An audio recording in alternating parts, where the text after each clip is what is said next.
Hello and welcome to the Love You Even More podcast. I'm your host, Jacqueline Brubaker. So today I want to talk about how we lose our identities, how we wake up one day and are like, wait, I swear I used to be cool. I think I was. No, I'm pretty sure I was. Like people said I was. Where am I? Like, who is that girl? Like, where did she go?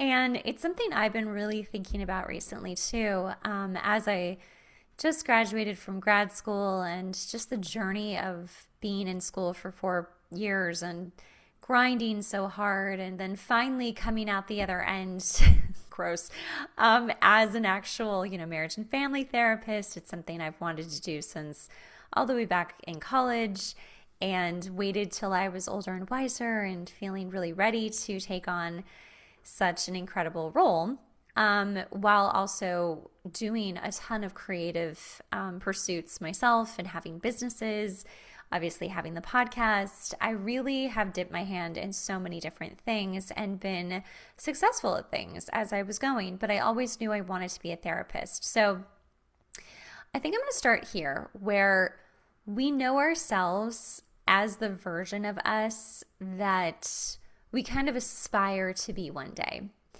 And what was so interesting about going to grad school is that it wasn't something that I chose without a lot of thought. It wasn't like, oh, that seems like a good idea. Or I wasn't in like a place of desperation, like, oh God, what am I going to do with my life? I knew I wanted to do this. So this was like a fantasy and a role and an identity that I always knew I was going to play or be or both. So it was just a matter of feeling like I was ready for it. And I got to tell you, there were many, many times that I stopped and started with school after regular college.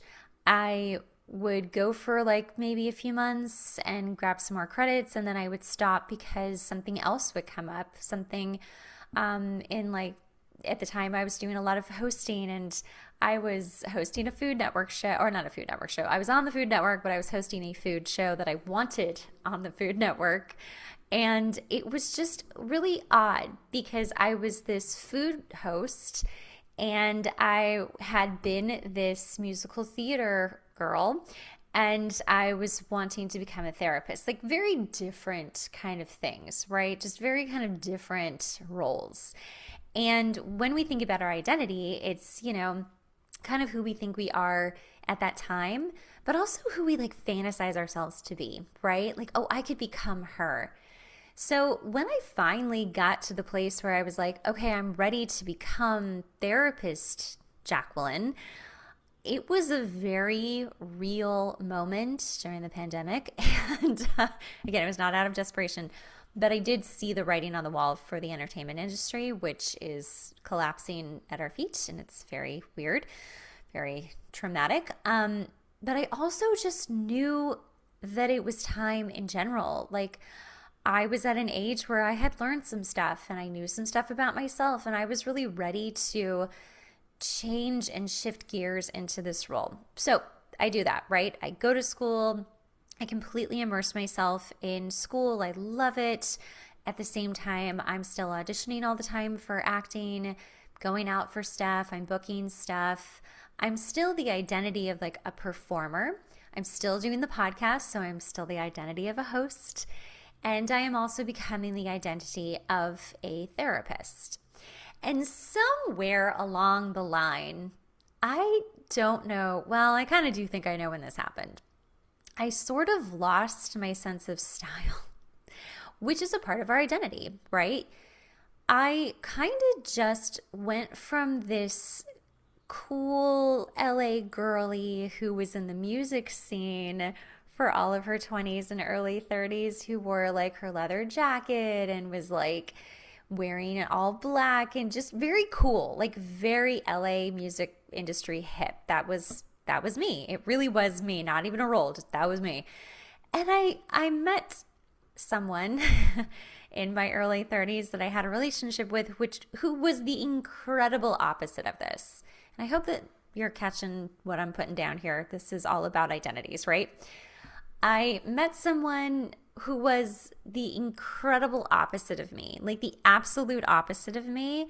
And because I had been heartbroken and I thought, maybe I should try something new, which I don't completely regret, but I do actually. I'm not even afraid to say it. Like I kind of regret some of that relationship, especially that it went on for 4 years.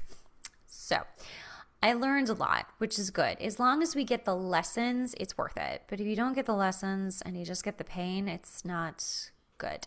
So while I'm in this relationship, because he's so opposite than me and he is so rigid in the way that he believes women should even dress from his upbringing and his background and his religion, I push back on that a lot. But what's so interesting is that the more effort you put into pushing back, the more I think it kind of gets in because you're thinking about it so much. And somewhere along the line, like I started becoming more conservative in my dress, which was wild. Not that I was like a crazy dresser, but my style was like very retro, eclectic, cool girl. I like would go to Silver Lake and like get my stuff. It was very normal. Still do sometimes. Anyway, I just, by the end of that relationship, I just didn't recognize myself. And I will never forget, one of my oldest, closest friends was like, I don't know what's going on with you. I don't know what's happening, but you used to have style. You used to be this cool girl that wore these awesome outfits and had like confidence. And you're just, I don't know who you are right now. I was like, yeah, same. I never really forgot that. So put a pin in that. Fast forward to now. I've graduated. I am just decompressing as I wait for my associate number to show up so that I can start seeing clients again and start working. And I have this momentary pause to look at the last couple of decades and to think about how much I've evolved and how much has changed and how much I have changed and how I've truly shifted my whole world into becoming this identity of therapist. And something I know I've struggled with is that we have multiple identities or multiple roles that we play or things that we're involved with, like however that looks to you. But like, again, I'm a podcast host, I'm an actor, I'm a therapist. All of these are very real and very happening at the same time. Like it's not like one's like a sort of thing I do, or it's like all of them are happening at the same time. So yesterday, I don't know, I've been thinking about my identity. I've been thinking about the new podcast cover I put up in like January, I think, or maybe it was even December, I don't remember, and how much I hated it. I just hated it. I hated everything about it, but I couldn't put my finger on why. I was like, I don't even like what I look like, but I don't look bad. And I don't like the colors, but I love those colors. Or the fonts. What is it? Why do I hate this picture so much?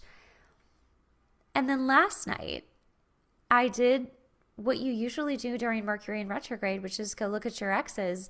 But I did. I looked at one of my exes who is super cool, and he's like still in the music industry, and he got married last year to this very cool girl. And this is not an episode about like she's so cool or I want to be cool. It's not about that. It's more just about the essence of someone or the essence of who you are, but she's like sleeping.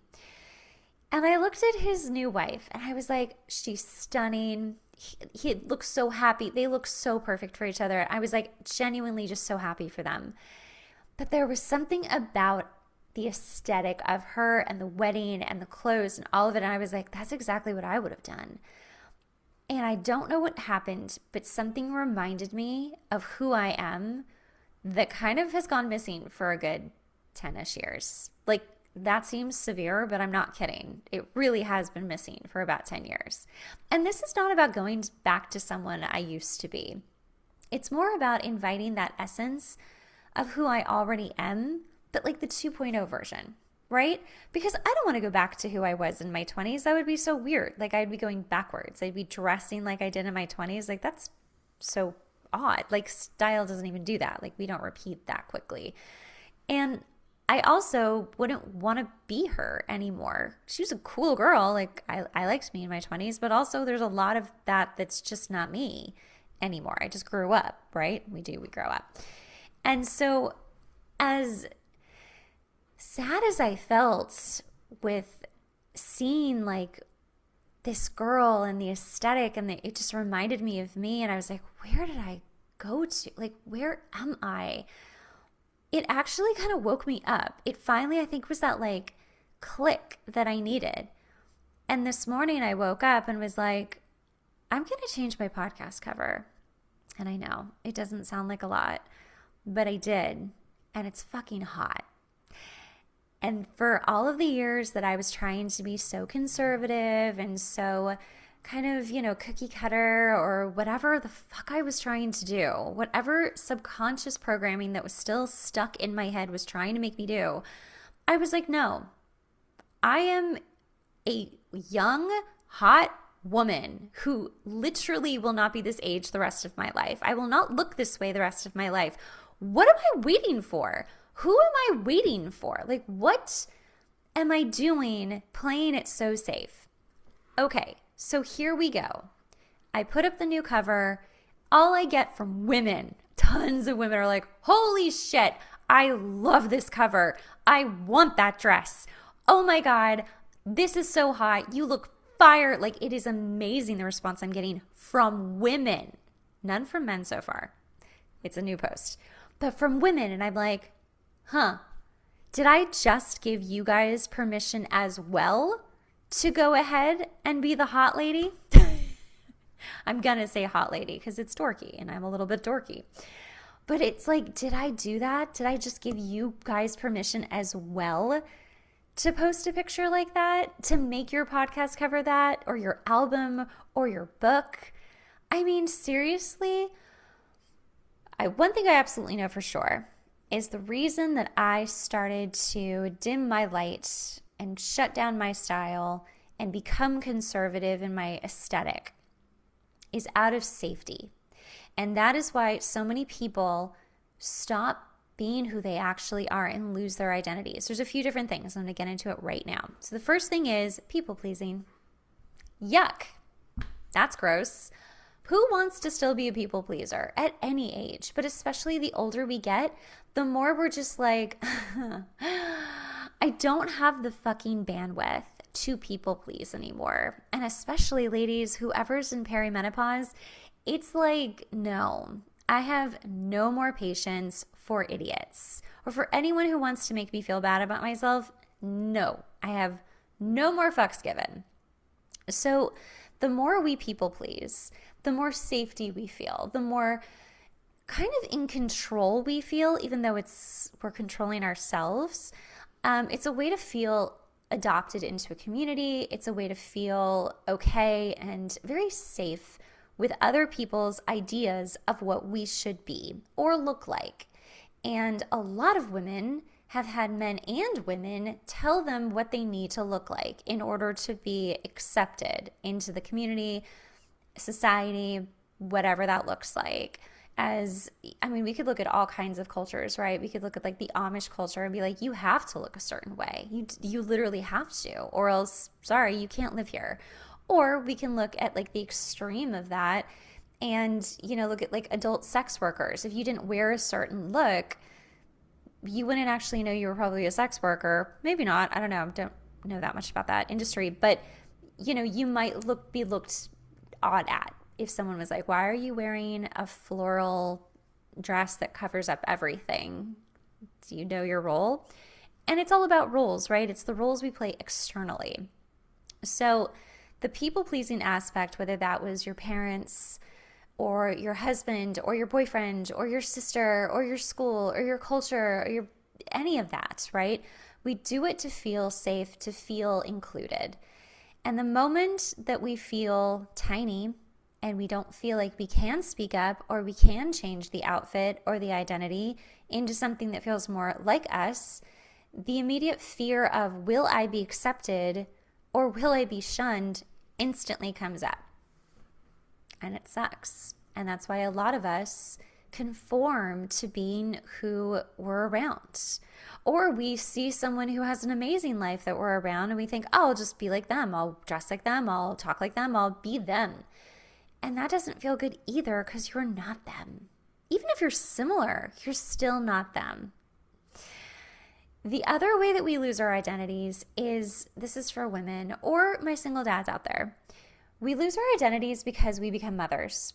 And it is so sad to have given birth or adopted or brought a child into this world that we adore so much and would do absolutely anything for, only to watch ourselves become depleted while we give everything to this child. And that is no shame. There's no negative connotation in any of that. This is truly just about kind of the nature of becoming a mother. There's really no way that you don't lose part of yourself in becoming a mother. And it's not in the beginning, it's constant. And then the ultimate, I'm going to say almost betrayal, is that one day your kids leave. They go to college or they move out and you are completely wondering what happened to me. I don't look the way I did. It's been 20 years. And who am I? And it's horrible to sit in that and think, when did I lose myself? When did it go away? Like, I don't remember a moment, because it's never a moment. It is teeny moment by teeny moment. It's second by second, minute by minute. It just happens in this tiny little way where we, just kind of let go of ourselves by saying yes to others, by sacrificing. There's so much sacrificing happening until we just don't have anything left. And you might actually look at someone like me and be like, well, you don't have kids and you seem fine. You don't seem like you lost your identity at all. Like you've had multiple identities. In fact, you're right. That's true. I have had multiple identities. And sometimes when you have multiple identities or you keep reinventing yourself, that's actually a trauma response. It's a trauma response of feeling unsafe growing up, usually with your parents, and feeling that you need to just be walking on eggshells and hypervigilant, and you live for the parents' approval and you want to be loved by them. So you'll do whatever you need to get that attention and that love. This also goes into like relationships, guys. You will change yourself. Women, oh God, we're so guilty of this when we're young. Or not even that young. You will change yourself to look the way that you think he wants you to look, or the way that you think you would catch a certain guy like that. And the truth is, you're just sacrificing and abandoning yourself over and over and over again until you don't even know who you are. So you can lose your identity in so many different ways. And it does happen so subtly. And no one's prepared for it. No one goes into it thinking, oh, I'm going to lose my identity. In fact, I would counter that a lot of people think, oh, this is my new identity. And maybe it is. Maybe it is for a while. But the best way, and here's the lesson, right? The best way to find your identity again is to know that A, you're never going to be who you used to be. You can go visit her. In therapy, actually, I use a modality called IFS. It's called Internal Family Systems. And the whole idea is that we have different parts of ourselves at different ages, and these different parts all work together to make our whole self function. And sometimes one of your parts is not happy, right? So in this case, maybe one of your identities is like real pissed, and she is not happy because she is not getting the love she deserves, and she just wants to be like more vocal and more, seen, and she's not. And the other parts are like, shh, it's fine, you're fine, it's fine, but it's not fine. So we try in therapy to work with these parts to see, what do you want? What do you actually want to do? What would make you feel better? Why are you protecting the self, or why are you rebelling against the other parts? It's a little like having multiple personalities, but there is something to that. There are multiple versions of us. So when we understand that we have different versions of ourselves, but there's always like a core version of you. The way to figure out that core version and sort of like get back to basics is, what do you know is you? What do you actually really know makes you you? And I use the style thing as sort of an anchor for me, because style has always been a really big part of how I express myself. And so when I watched my style go from really cool and eclectic to really boring and conservative and like covered up and weird, I knew something was very wrong, like very wrong. But he didn't really quite know what to do because I was too in the forest. So even now, when I think, okay, I'm a therapist, there's a whole version of like what that like should look like. I should wear I am wearing a sweater, but I should wear sweaters and glasses and be very studious, and like I can play that role. I love wearing glasses. I look super cute in glasses. But that's not it. We're not playing the role of therapist. We're not playing the role of actor. We're not playing the role of mother. It is part of us. But can you play the role of therapist? I'm going to ask myself, and still show up as you within context, right? And I think that's part of the caveat, is that we all show up as ourselves as much as we can given the circumstance, whether it's going to pick your kid up from school, going to a meeting, going to work, going to school, going to meet your girlfriends for happy hour, whatever. You show up as the version of you that works with those people, but also who and how you're feeling that day. So if you've found that you are like, I don't know who I am anymore, I don't know what my style is, I just don't even know who I am, I feel like I've lost myself, I used to be this girl and now I don't even recognize myself, really go back and be like, what did I know about myself that was very true and very real and that I like to do? And then start doing it. Like, I just took up ice skating because I loved it as a kid and I just really wanted to learn how to do it. And I tell you what, it's fun. It's really fun. And it's healing that part of myself, that little inner child part that I'll never be an Olympian. But that's okay, because that's really not on my, game plan. But I still love it. And it brings me back to the core of who I am, oddly. Or maybe you love to sing or dance or act, and you really, really loved doing that in high school, but you haven't done it since. It's time. It's time to go check out some community theater. I'm basically saying that to myself as well. But it's really time to just go back and do the things you used to love to see how it feels now. And if it feels good, keep doing it. Maybe this is like a 2.0 version of you. But if it doesn't feel good, then think about other things that you've always been interested in doing. Or pieces of clothing that you still have, that fit at this point, right? Like, it's been a minute, that felt like you. Maybe you can find another version of it, but the 2.0 version. It's about adopting ourselves back from where we lost ourselves. It's knowing that the identity you know is you is in another room close by, but you need her to join the main party. Like, come on, girl, we're bringing you back in, to make her feel that she matters, that she exists again. So it's not about going back and being who you used to be. It's about going back, bringing her back, checking in with her, doing some stuff you used to love, and seeing how it lands now.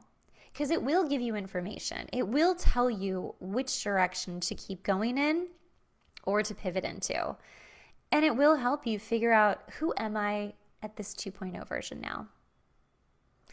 All right, you guys. Thank you for listening. I hope that made sense, as I always hope these do, because I do have a little ADHD and it definitely goes in tangents. But if you loved this podcast, please share it with a friend. That's how we get more views and more downloads. I love you guys. You are the best, incredible audience. You keep showing up every week for me and just growing, and I'm so grateful for you. If you have any questions or any show ideas, you can always DM me on Instagram or email me at jackie@loveyouevenmore.com. All right, I'll see you next week.